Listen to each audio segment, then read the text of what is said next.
Со Богородица стоиме под крстот.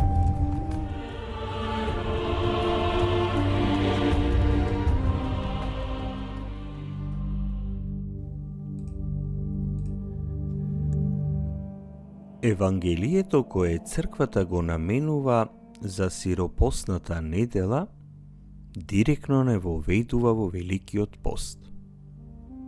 Ова Евангелие всушност ни дава директни упатства за богоугоден пост. Простување, постење, нелицемерие, собирање богатства за небото. Невозможно е да му угодиш на Бог со пост, ако не се помириш со ближните.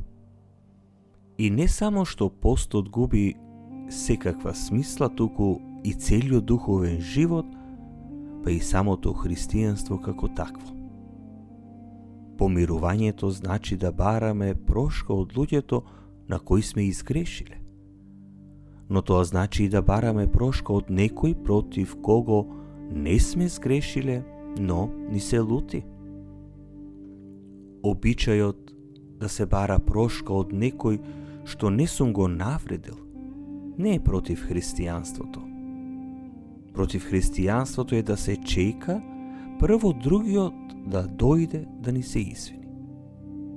Ако чекаме некој прв да се застапува за нас, нема потреба да започнуваме да постиме, бидејќи тоа ќе биде бескорисно и нема потреба да правиме други христијански обичаи, бидејќи не го поседуваме Христовиот дух.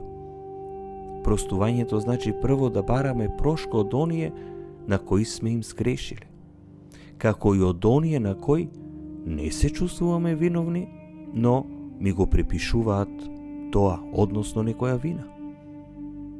Помирувањето значи и прифаќање на извинувањето на другиот и да му се прости.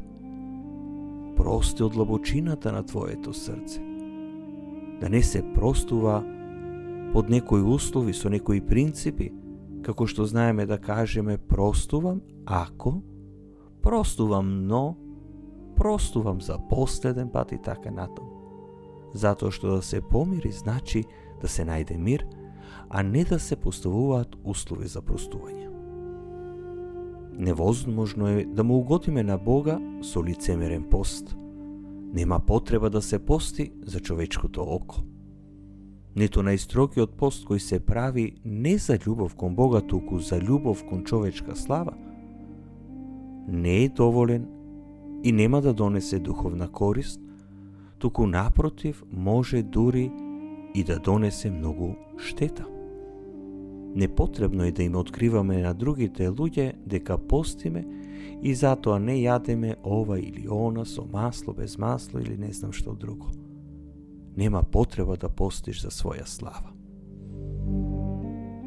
Невозможно е да му угодиме на Бога со пост, ако собираме богатства не за небото, туку за земјата.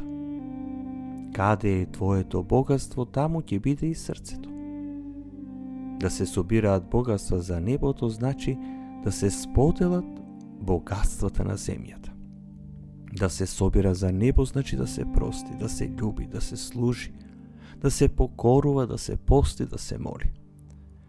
Да собир за земјата значи спротивното.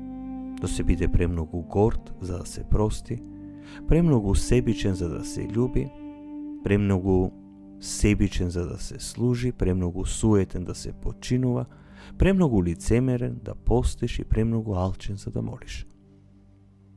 Затоа, оваа недела, со своето Евангелие, го повикува секој од нас на вистински пост, кој ќе биде богоугоден и корисен за нашата душа.